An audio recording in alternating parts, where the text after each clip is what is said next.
Hey everyone, this is Mavi and welcome back to another hot topic in real estate. Welcome back, G. Hey Mavi, nice to be back. So we're gonna talk about Fomo today, guys. Real estate Fomo. Do you want to highlight something? Mavi, I'm an old guy. What's FOMO? FOMO, G. We call it fear of missing out. Okay. I think now when we take a look at the market, I see just fear of missing out, putting a lot of pressure on first-time home buyers. I don't think people realize how stressful it is. Yeah. You have to come up with a big down payment. It's the biggest decision you've ever made. That's going to be the first time in your life. No, 100%. And the thing is, like, if you make a mistake in real estate, it's expensive. It's very expensive. It's expensive, guys. And that's what we want to talk about today. Obviously, I know the prices are going up. You can't afford, it seems like you can't buy a house in Canada anymore, man. You had a listing recently, right? Out in London, I believe. I had a listing last week. I just sold that one. And somebody called me off the sign. Okay. And just young couple.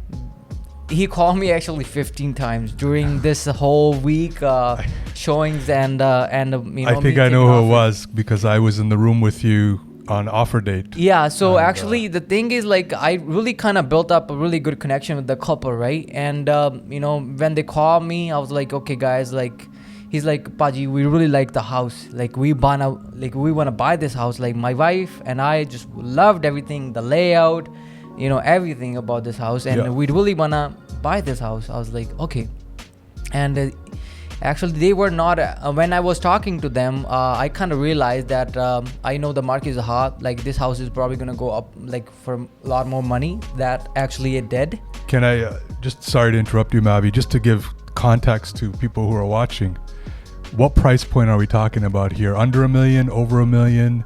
I don't want to get too specific because I don't want to give it away. Yes. So it's obviously it's over $1 million. Okay. If you're living in like Ontario, like close to GTA, 2-hour, 3-hour drive, I think anything in detached houses brand new going over $1 million. Doesn't matter you live Toronto. You can even talk about Toronto, but like even London, Windsor, guys. Like, so we're talking about, guys, just to clarify here, over $1 million, which in Ontario, for those of you that don't know, means a minimum 20% down payment. That means $200,000 minimum down payment. So brand new couple, brand new house, new couple. Obviously, if it's going up, more than $1 million, so you have to have 20% down. Doesn't matter.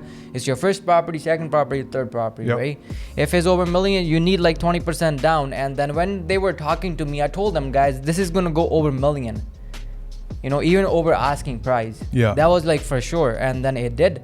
And when I was talking to them, he's like, okay, we can even afford 1.1. Can you get us this deal with the 1.1? Yeah. I was like, guys, I just kind of listed for 1.1. I know it's not going to go for 1.1. It's going to probably go for, much more than that. Much more, right? Yeah. And I don't want to like kind of mislead you or anything, but they were like so eager to buy. I could see that fear. It's like, okay, we can I do something? He just called me 10 times. It's scary, Mavi, because they get caught up in never getting into the market. Yeah. And I overheard some of your conversations. I was in the room. Yeah. And unfortunately, I think you could have talked them into buying that house for more than they could afford. I could have done. You could have. I could have done when I was talking to them, I kind of realized they are making money, but I mean, like, they were up to neck. If they would go buy this house, they would have no savings whatsoever. They would be house poor, as we call it. Yeah, they would be house poor. Like, okay, you buy this big house. So I was talking to them, okay, you buy this big house, and once you close on the property, you don't have any savings. God touch wood, nothing happens. Yeah. But like, if there's a state of emergency, you need some sort of money. Like, where are you gonna get the money? That, I mean, you want to live your life too. You can't go on vacations now for the next 5-10 years, whatever it is. There's a lot you give up when you overextend yourself. Yes. Right. And the thing is, like, when I was talking to them, I kind of get to know more about like what they do, how much they have, like, you know, how they're gonna afford. I mean, like, look at it, guys. Like, if you're going up to the neck in this market, like, you don't have any sort of saving once you buy this house. God, you know, touch wood, nothing happens. But like, if something happens, you need more money. Like, how are you gonna get the more money? Yeah. Like, you already topped up. No, and that's the hard part, and we haven't even gotten into, you know, you pay a certain price, the bank still needs to value that property. Yes. And if the bank doesn't think what you paid is in line with what they perceive as value, then you have to come up with more money. So that's another risk. And it can be nerve-wracking for agents like you and I. Yeah. Because we care about our clients. We can't sleep at night. I can't sleep, man. Like, you know? That's what I told him. I was like, okay, brother, like, you gonna buy this house, go for a buy it. But I would not recommend to do so. Yeah. Right? Because end of the day, like, you have down payment of $200,000. You're gonna put your every single dollar into this house. And maybe tomorrow you need like more money. Who are you gonna borrow from? Yeah. Right? You have a house. Okay, this time the interest rates are low. So maybe you're gonna get like monthly payment $3,000, right? Yeah. So let's say tomorrow they increase the interest rates. That $3,000 might go to up to 35 or $3600. We saw it. Right? We did it a couple of weeks ago, right? And if that happens, how you now at this point in time you see you can afford $3,000 per month, but like maybe you cannot afford $3,600 a month. Yeah. So where are you gonna get that $600 every month? Yeah. So you're gonna be out there working 7 days just to afford the house, and then you can't even sleep in the house. Yeah. So it doesn't even make sense, guys. No, and I just want to say it's really important. We're not saying don't go out and buy. Yeah, that's not what we're saying. Yeah. What we're saying is don't let the fear overtake your decision to buy a home. We cannot let that FOMO drive our decision where we're overpaying more than our comfort level. And our job as realtors is to calm things down. We're supposed to take the emotion out of it. Yeah. And I'm really happy to say I was in the room, guys, when Mavi was talking to this client. He could have double-ended it. What that means is he could have made a double commission. He would have had the buyer and the seller. That would have been in Mavi's best interest. Yeah. His integrity didn't let him do it because that's the type of agent he is. He spent the time to speak to these clients and say, okay, what do you do for a living? How much do you make? How much are you putting down? How much of that is your full life savings? Yeah. Right? And after all that, he said, I really want to sell you guys this house, but I can't. I know it's going to go for more. Yeah. I think he even said, oh, I can ask my parents or somebody else. I can borrow some money. Yeah. And Mavi said, no, we can't do that. I'm not going to put you in that position. Yes. So what I recommended him, like, okay, like, don't think they were a family of 4. Yeah. I was like, you don't need 4 bedrooms. Yeah. You need 2 or 3. Or even like if your parents are living with you, then you need like just 2 and then 1 extra room you still have there. Yeah. And you might get like a basement in a townhouse or something. If you can manage to buy, okay, your purchase power is like 1.1 that you can buy right now, but like just buy for 800,000. Just buy a townhouse. You'll be in the market. Yeah. Right. But like you still have like some savings. Yeah, no, you have to have money for a rainy day. Yeah, so I mean, like, you still have some money sitting beside. Something happens, then you can use that money, and then you don't have to, like, you know, sell your life just to pay off the mortgage. Yeah, no, I think that's really good. Right. I've got a similar story that didn't go so well for the buyers. Oh yeah, I want to hear that story, guys. You should really listen to the story, actually.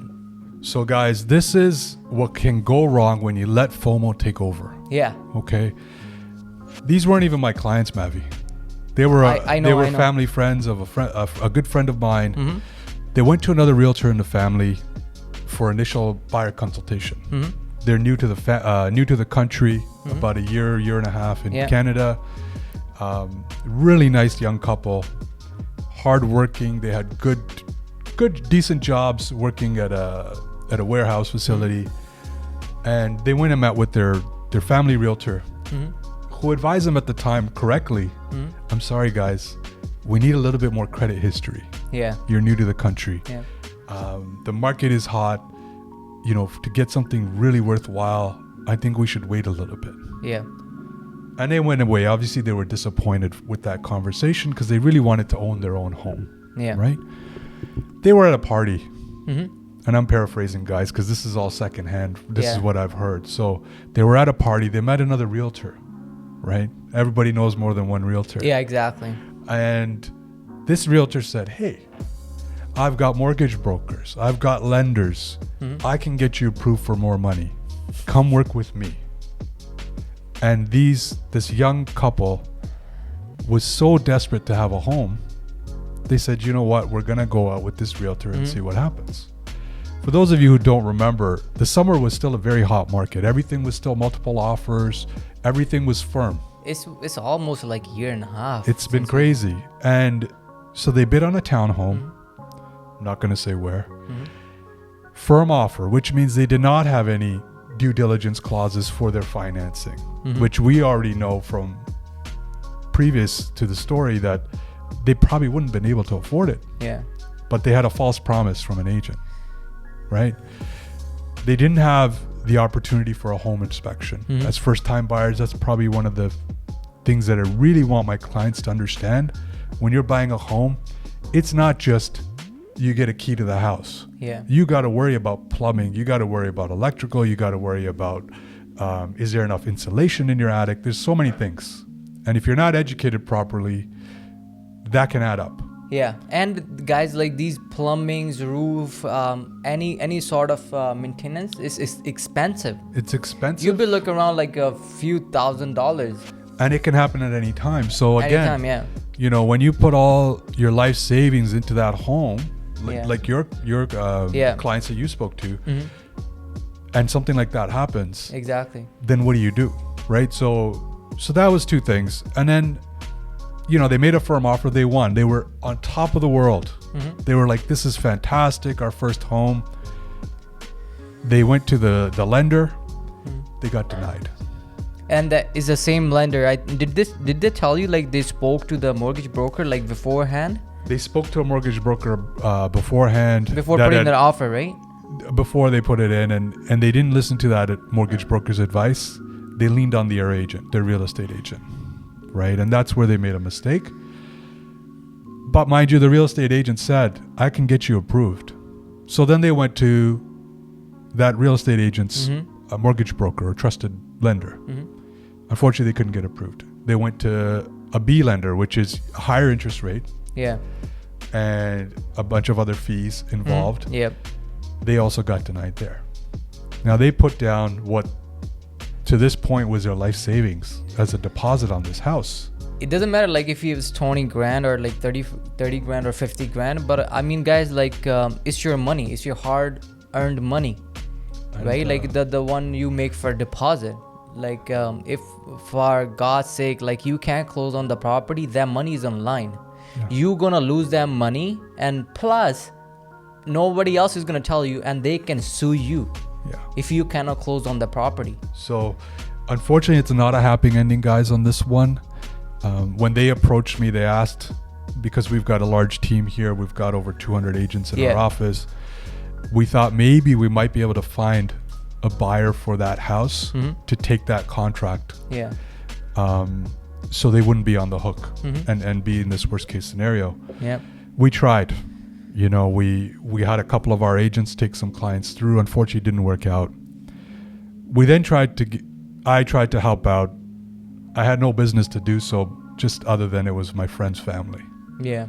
And, you know, I got on the phone with the realtor, the buying agent and the listing agent. What can we do? These are new couple, right? They made a mistake. They listened to bad advice, unfortunately. And what can we do? So we managed to negotiate with the lawyers.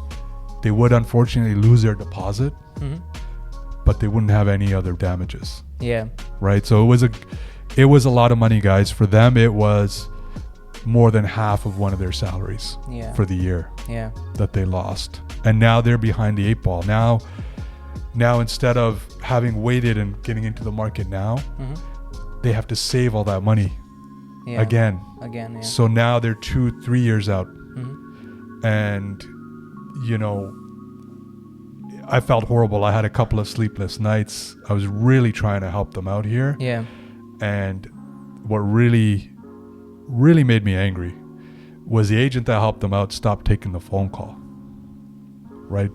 They thought they were going to get their commission. They didn't get paid because they didn't close. Yeah.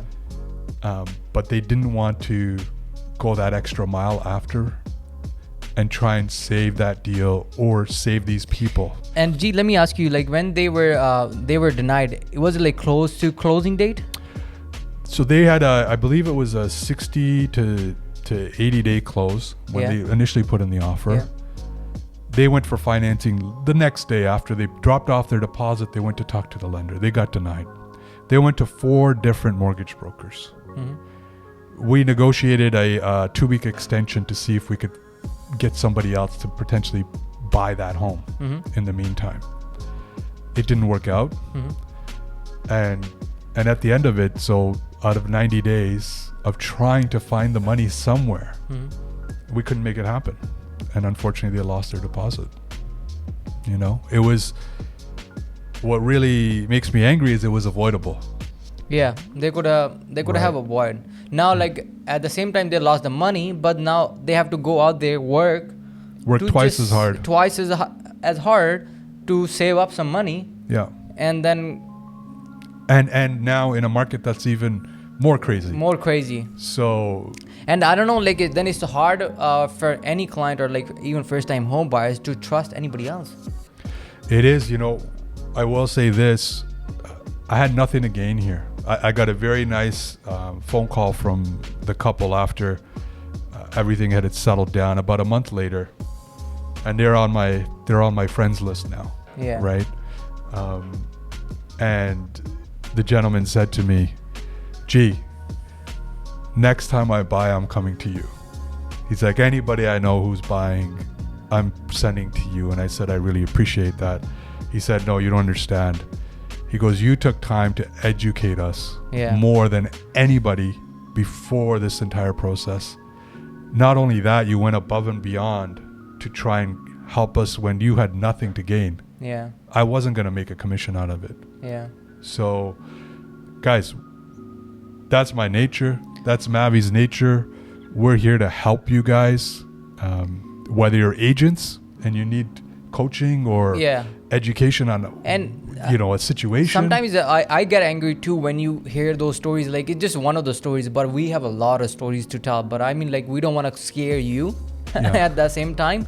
But it's really important, guys. Like you working with any agent, like get some proper time. Sit down. Don't keep running. If somebody's taking you out without any consultation, like okay, let's go see house. I think it's a red flag. That should be a red flag number one. That should be a red flag. Yeah. Like you have to sit down and then go over every single thing and then just kind of realize like, okay, what was there out in the market for us, right? Yeah. No, I agree with you, Mavi. We actually just had our buyer presentation training this past week. Guys, a good buyer presentation takes 20 to 30 minutes. Yeah. Right? I always tell my clients when I'm meeting with them, I ask, have you met with any other realtors? Yeah. You should be asking for references. Yeah. Can I speak to your old clients? Yeah, exactly. Right? When we go see a doctor, when we hire a plumber, an electrician, we don't just take the first guy off the street to come work on our homes. Yeah. Right? So it's very important if you're new to the market. Yeah. You need to have references for the people you're going to work with. No, 100%. So, was there anything else we had, FOMO? I mean, fear of missing out. Now I know what my kids are always saying. Yeah. All right, guys. Thank you. Take care. Thank you.